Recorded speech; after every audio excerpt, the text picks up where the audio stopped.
Assalamualaikum warahmatullahi wabarakatuh. Yang saya hormati Bapak Jimmy Hutapeu selaku dosen pengampu mata kuliah Pancasila, serta teman-teman semua.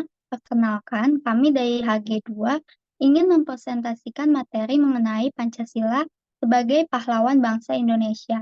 Berikut, boleh di next slide. Berikut adalah anggota HG2.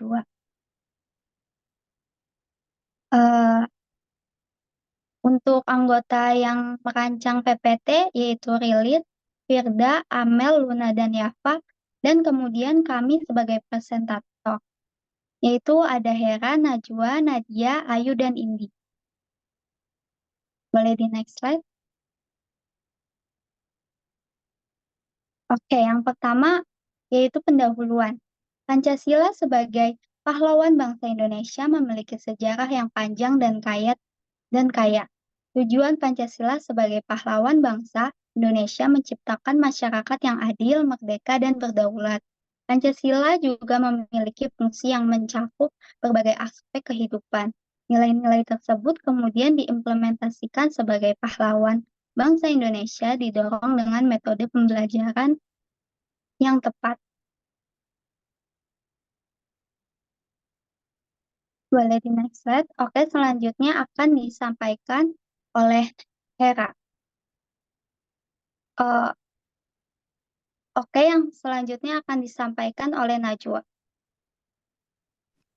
Baik, terima kasih. Selanjutnya adalah sejarah dari Pancasila itu sendiri. Yang pertama dari tanggal 29 April 1945 dibentuknya BPUPKI atau Badan Penyelidik Usaha-Usaha Persiapan Kemerdekaan Indonesia oleh Jepang. BPUPKI beranggotakan 67 orang yang berasal dari berbagai anggota profesi. Tujuan dari BPUPKI adalah untuk menyelidiki dan menyiapkan kemerdekaan Indonesia.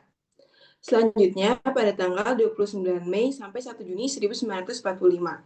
Pertama, ada sidang 1 BPUPKI. Pada tanggal 29 Mei, IR Soekarno, Mohyamin, dan Supomo memaparkan 5 asas dasar negara. Kemudian, pada tanggal 22 Juni 1945, Panitia 9 yang diketuai oleh Soekarno merumuskan Piagam Jakarta. Piagam Jakarta membuat rumusan Pancasila dengan tambahan 7 kata sila pertama, yaitu ketuhanan dengan kewajiban menjalankan syariat-syariat Islam bagi pemeluknya. Kemudian selanjutnya pada 10 hingga 17 Juli 1945, ada sidang 2 BPUPKI. Pada Panitia 9 dibentuk untuk merumuskan pembukaan UUD 1945. Pancasila diperdebatkan dan disepakati sebagai dasar negara Indonesia. 7 kata di sila pertama Pancasila dihapus untuk mengakomodasi keragaman agama di Indonesia.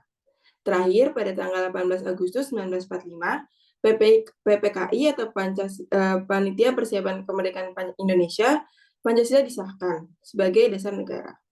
Boleh di next slide. Oke, kemudian selanjutnya akan dijelaskan oleh Hera.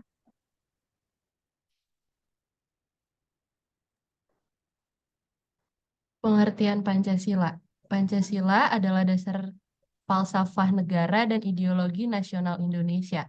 Kata Pancasila berasal dari bahasa Sanskerta yang terdiri dari 2 kata, yaitu panca yang berarti 5 dan sila yang berarti prinsip atau dasar. Jadi, Pancasila secara harfiah dapat diartikan sebagai 5 dasar atau 5 prinsip. Pancasila berperan besar untuk jalannya kehidupan negara Republik Indonesia. Rumusan Pancasila ini dibuat sedemikian detail untuk memberikan fungsi yang memadai juga. Pancasila adalah dasar negara Republik Indonesia. Sejarah singkat Pancasila melibatkan perjalanan panjang menuju perumusan dan pengakuan Pancasila sebagai ideologi negara. Pancasila juga merupakan ideologi bangsa Indonesia yang diwariskan turun-temurun dalam dan menjadi pedoman hidup dalam masyarakat yang beragam. Selanjutnya yaitu tujuan Pancasila. Pancasila berperan besar untuk jalannya kehidupan negara Republik Indonesia. Rumusan Pancasila ini dibuat sedemikian detail untuk memberikan fungsi yang memadai. Artinya, ideologi yang berbeda dengan pandangan negara lain sepenuhnya milik bangsa Indonesia. Warga negara bisa memperoleh Pancasila sebagai jati diri di tengah globalisasi. Berikut ini adalah tujuan dibentuknya Pancasila. Pertama, Pancasila sebagai dasar negara. Ideologi Pancasila berfungsi sebagai pengatur kegiatan kenegaraan. Tak hanya itu, juga berfungsi menjadi dasar hukum, undang-undang, dan peraturan negara Indonesia. 2. Pancasila sebagai pandangan hidup bangsa. Pancasila sebagai pandangan hidup mengandung makna yang begitu dalam, serta mencerminkan fungsi dan kedudukannya dalam kehidupan bangsa dan negara Indonesia. Pancasila mencerminkan cara berpikir masyarakat, bangsa, dan negara. Tak hanya itu, Pancasila juga dapat menjadi pandangan dalam membentuk sikap hidup yang mencakupi segala aspek kehidupan. 3. Pancasila sebagai sumber dari segala sumber hukum. Hal ini berarti semua sumber tertib hukum yang berlaku di Indonesia tidak boleh bertentangan dengan Pancasila. Pancasila sebagai sumber dari segala sumber hukum juga diatur dalam pasal 2 Undang-Undang Nomor 10 Tahun 2004 tentang pembentukan perundang-undangan yang menyatakan Pancasila merupakan sumber dari segala sumber hukum negara. 4. Pancasila sebagai pemersatu bangsa. Pancasila berperan penting dalam pemersatu bangsa Indonesia yang majemuk. Indonesia sendiri merupakan negara yang majemuk dengan beragam suku, agama, ras, dan budaya. Pancasila berperan sebagai perekat yang mempersatukan bangsa Indonesia meski berbeda-beda. Hal ini tercermin juga dalam semboyan Indonesia, yaitu Bhinneka Tunggal Ika yang melambangkan kesatuan dalam keberagaman. Maka dengan adanya Pancasila dapat menjadi pemersatu Negara Kesatuan Republik Indonesia atau NKRI.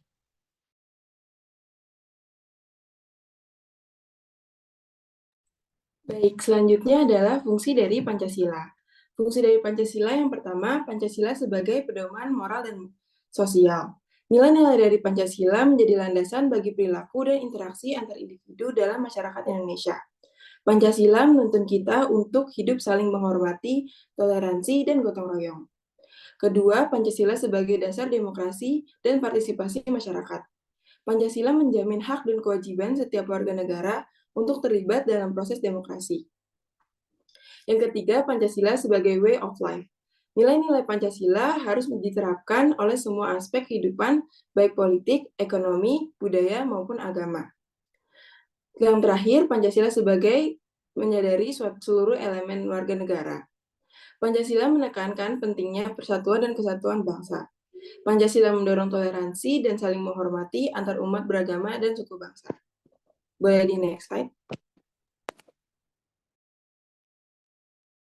Oke, selanjutnya akan dijelaskan oleh Ayu. Baik, berikut adalah metode pembelajaran Pancasila yang efektif. Pertama itu ada metode bekerja sama. Pada metode ini itu menggunakan prinsip saling bergantungan, menitik beratkan pada kerjasama, dan mendengarkan serta menghargai. Pada metode ini, siswa bekerja sama sehingga memungkinkan dua entitas yang berbeda untuk bersatu dan bekerja sama dalam pencarian makna berupa nilai-nilai kebangsaan. Metode ini mengamalkan sila kedua yaitu kemanusiaan yang adil dan beradab, di mana para siswa diajak untuk menghormati pendapat orang lain dan mengulurkan tangan untuk membantu yang merupakan bentuk dari sikap kemanusiaan dan empati. Yang kedua itu ada melalui pembelajaran kasus, melakukan studi kasus nyata atau situasi yang melibatkan konflik moral, pertentangan antar nilai-nilai Pancasila. Pada metode ini, pembelajaran akan lebih dekat dengan lingkungan masyarakat. Metode ini tuh mengimplementasikan sila keempat, yaitu kerakyatan yang dipimpin oleh hikmat kebijaksanaan dalam permusyawaratan perwakilan, serta kelima yaitu keadilan sosial bagi seluruh rakyat Indonesia. Para siswa diajak untuk menjunjung tinggi keadilan dan dalam demokrasi dan tidak mudah terprovokasi isu sara. Terakhir itu ada metode pengalaman sendiri. Melalui metode ini menghubungkan materi akademik dengan konteks kehidupan keseharian sesuai nilai-nilai dari Pancasila. Nah, metode ini itu berlangsung siswa menghubungkan materi akademik dengan konteks kehidupan sehari-hari. Mereka membuat hubungan-hubungan penting yang menghasilkan akal pemikiran tentang pentingnya berperilaku sesuai nilai-nilai Pancasila. Boleh di next? Oke. Yang selanjutnya ada penerapan Pancasila. Pertama itu menghargai kepercayaan orang lain. Sila pertama dapat diwujudkan dengan menjalankan ibadah dengan sesuai agama masing-masing, menghormati perbedaan keyakinan, tidak memaksakan keyakinan kepada orang lain, serta membina kerukunan antar umat beragama. Yang kedua itu memberikan bantuan jika ada teman yang kesusahan. Nilai yang kedua ini diimplementasikan dengan membantu orang lain yang membutuhkan, tidak membeda-bedakan teman, menerapkan toleransi, menghargai perbedaan, dan bersikap adil kepada siapapun. Sila ketiga yaitu menghargai manusia sesuai dengan harkat dan martabatnya sebagai makhluk ciptaan Tuhan Yang Maha Esa, tidak semena-mena terhadap orang lain. Pada sila ketiga, Persatuan Indonesia, sikap cinta tanah air, dan nasionalisme merupakan perwujudan dari sila ketiga. Sila keempat, menjalankan perintah sesuai dengan demokrasi Pancasila. Rakyatan yang dipimpin oleh hikmat kebijaksanaan dalam permusyawaratan perwakilan, sila ini menekankan pentingnya demokrasi dan musyawarah masyarakat. Kita dapat mengamalkan dengan mendahulukan kepentingan bersama, tidak memaksakan kehendak, dan mengambil keputusan secara musyawarah. Sila kelima atau terakhir, berlaku adil pada sesama orang sesuai hak dan kewajibannya. Keadilan sosial bagi seluruh rakyat Indonesia ini dapat diwujudkan dengan bersikap adil kepada siapapun, menjaga hak dan kewajiban orang lain, tidak melakukan diskriminasi, serta memberikan bantuan kepada orang lain yang membutuhkan. Boleh di next.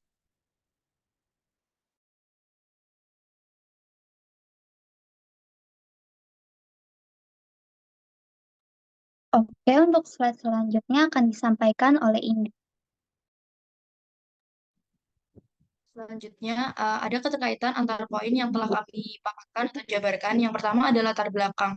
Perumusan Pancasila ini mencerminkan nilai-nilai yang terkandung dalam Pancasila itu sendiri. Lalu ada fungsi dan tujuan Pancasila. Fungsi dan tujuan Pancasila ini merupakan perwujudan dari nilai-nilai yang terkandung dalam Pancasila. Serta adapun implementasi Pancasila merupakan sebuah upaya untuk perwujudan cita-cita dan tujuan bangsa yang telah dirumuskan di dalam Pancasila. Next slide. Oke, dari penjabaran kami tadi dapat diambil kesimpulan bahwa Pancasila merupakan hasil perjuangan para pendiri bangsa dan telah menjadi dasar negara Indonesia sejak zaman kemerdekaan. Pancasila juga terus berkembang dan menjadi pedoman bagi kehidupan dalam bermasyarakat, berbangsa, dan bernegara di negara Indonesia. Penerapan nilai-nilai Pancasila juga merupakan aspek penting untuk menjaga persatuan dan kesatuan Indonesia. Serta penerapan dan pengamalan Pancasila ini merupakan tanggung jawab kita bersama sebagai warga dan negara Republik Indonesia.